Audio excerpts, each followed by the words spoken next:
ETF index mutual funds నేర్చుకుని stock మార్కెట్లో రాణించాలనుకుంటున్నారా? వెంటనే ఈ నెంబర్కి కాల్ చేయండి. నమస్తే, welcome back to Suman TV. Present మనతో పాటు ఉన్నారు సీనియర్ ఐపీఎస్ ఆఫీసర్ రెడ్డన్న గారు. నమస్తే సార్. ఇప్పుడు అమెరికా, ఇజ్రాయెల్, ఇరాన్ యుద్ధ ఈ ప్రభావము హైదరాబాద్ ముఖ్యంగా ఇప్పుడు మీరు ఇందాక అన్నారు ఒక వీడియోలో ఏం చెప్పారంటే ఇరాన్కి సంబంధించి మన దగ్గర చాలా మంది ఎప్పటి నుంచి స్థిరపడి ఉన్న వాళ్ళు ఉన్నారు. ఇప్పుడు ఇరాన్ ఛాయ్ అన్నారు, అవి చాలా చూస్తున్నాం మనము.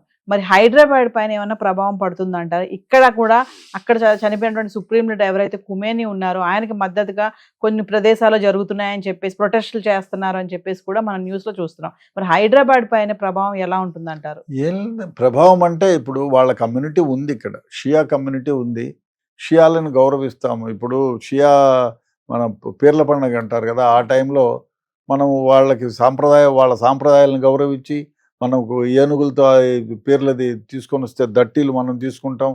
వాళ్ళు ఇప్పుడు నేను as assistant commissioner of police Charminar ఈ షియా పీర్ల పండుగ రోజు మనము వాళ్ళని యాజ్ అసిస్టెంట్ కమిషనర్ వాళ్ళని ఆహ్వానిస్తాం, వాళ్ళకి అవన్నీ చేస్తాం, అన్ని మర్యాదలు ఇస్తాం. మన లోకల్గా I don't think there will are any rift ఉండదు. ఎందుకంటే లోకల్గా ఉండే వాళ్ళతో అందరూ అన్నదమ్ముల్లాగా మెలుగుతుంటారు కాబట్టి రిఫ్ట్ లేకపోవచ్చు. కాకపోతే ఆ దేశానికి మద్దతుగా వాళ్ళు ప్రొటెస్ట్లు ఇక్కడే చేస్తున్నారు, కాశ్మీర్లో చేస్తున్నారు, మిగతా చాలా ప్రదేశాలు షియా కమ్యూనిటీ ఎక్కడైతే ఎక్కువగా ఉన్నారో అక్కడంతా కూడా వాళ్ళు ప్రొటెస్ట్ చేస్తున్నారు. అది వాళ్ళ హక్కు, ప్రొటెస్ట్ ఈజ్ నథింగ్ రాంగ్. కానీ వాళ్ళు మన దేశము భద్రతకు లోపం అనిపించే విధంగా బిహేవ్ చేయకపోవచ్చు. కాబట్టి మనకి హైదరాబాద్లో పెద్ద ప్రభావం లేకపోవచ్చు. కాకపోతే ఇక్కడ పెళ్ళిళ్ళు చేసుకున్నారు ఇరాన్లో, మన వాళ్ళు అక్కడ ఉన్నారు.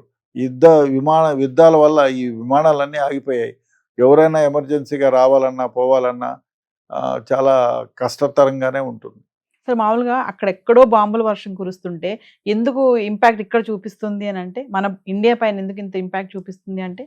మనమే కాదు, ప్రపంచంలో ఉండే అన్ని దేశాలు కూడా ఆయిల్ పైన మీదే ఆధారపడి ఉన్నాయి. Entire economy. మనకు ఇరాన్లో ఆయిల్ ఎంత తెలిసినా, నేను పోయినప్పుడు ₹1 ఉండే, ఎప్పుడు 1998లో, ఇప్పుడు ₹3 ఏమో అయిందంట, ₹3. మనకి ఎంత ఉంది? 100-125 ఉంది. ఇప్పుడు ₹3 మీరు ఆయిల్ ఖర్చు అయితే మీకు కమాడిటీస్ ఎంత రేటు తగ్గుతుంది? మనకు రేట్లు పెరుగుతాయి. ఇప్పుడు ఆ యుద్ధం వల్ల మనకు డెఫినెట్గా కమాడిటీస్ రేట్లు పెరుగుతాయి. యుద్ధం వల్ల మనకు చాలా ఇబ్బందులే, మనమే కాదు యావత్ ప్రపంచం. అది ఎందుకు హర్మేస్ జలసంధిని వాళ్ళు ఆపారు కాబట్టి. ఇప్పుడైతే హర్మేస్ జలసంధిలో దాదాపు జామ్ అయిపోయింది. అది 30-40 కిలోమీటర్లు, వందల సంఖ్యలో అక్కడికి వచ్చి హార్బర్ అయిపోయి ఉన్నాయి ఓడలు. సో అవన్నీ బయటికి రావాలంటే కష్టం. సో ఈ విధంగా మనం చూసుకుంటే ఈ యుద్ధం ఇట్లే కొనసాగితే భారతదేశంతో పాటు మిగతా అన్ని దేశాల్లో కూడా కమాడిటీస్ రేట్లు పెరుగుతాయి, ప్రజలు ఇబ్బంది పాలవుతారు. అదేవిధంగా పవర్ జనరేషన్, మొన్న ఇన్స్టలేషన్ ప్రపంచంలోనే కేఎల్జీనో ఏదో పవర్ ఇన్స్టలేషన్ పైన కూడా దాడులు జరిగాయని. సో పవర్ కూడా కట్ ఆఫ్ అయింది. కాబట్టి అన్ని విధాలుగా ప్రపంచం మొత్తం పైన ఈ యుద్ధం మూడో ప్రపంచ యుద్ధంగా టర్న్ కాకపోతే పర్వాలేదు. కానీ బట్ ఏది ఏమైనా మన ఆయిల్ పెరిగిందే కాబట్టి జీవన ప్రమాణాలు కూడా పెరుగుతాయి.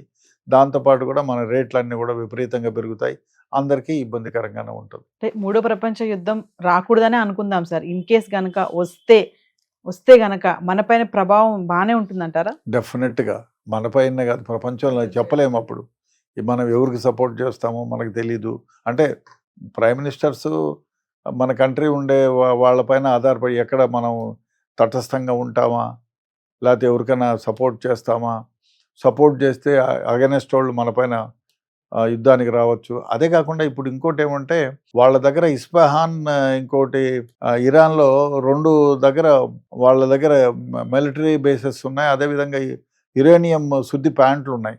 అవన్నీ మేము అంటే దాదాపు 40-50 అడుగుల లోపలికి వెళ్ళి కూడా మేము అవన్నీ కూడా ఇన్స్టలేషన్ని డిస్ట్రాయ్ చేశామని. అది జరిగితే మాత్రం ఇరాన్ న్యూక్లియర్ బాంబు వాళ్ళ దగ్గర లేదు, ఇంతవరకు తయారు చేయలే. ఇంకొక 1 ఇయర్లోనో 6 మంత్స్లోనో తయారైపోయింది, 80% తయారైంది అన్నారు. సో వీళ్ళు డిస్ట్రాయ్ చేశామన్నారు.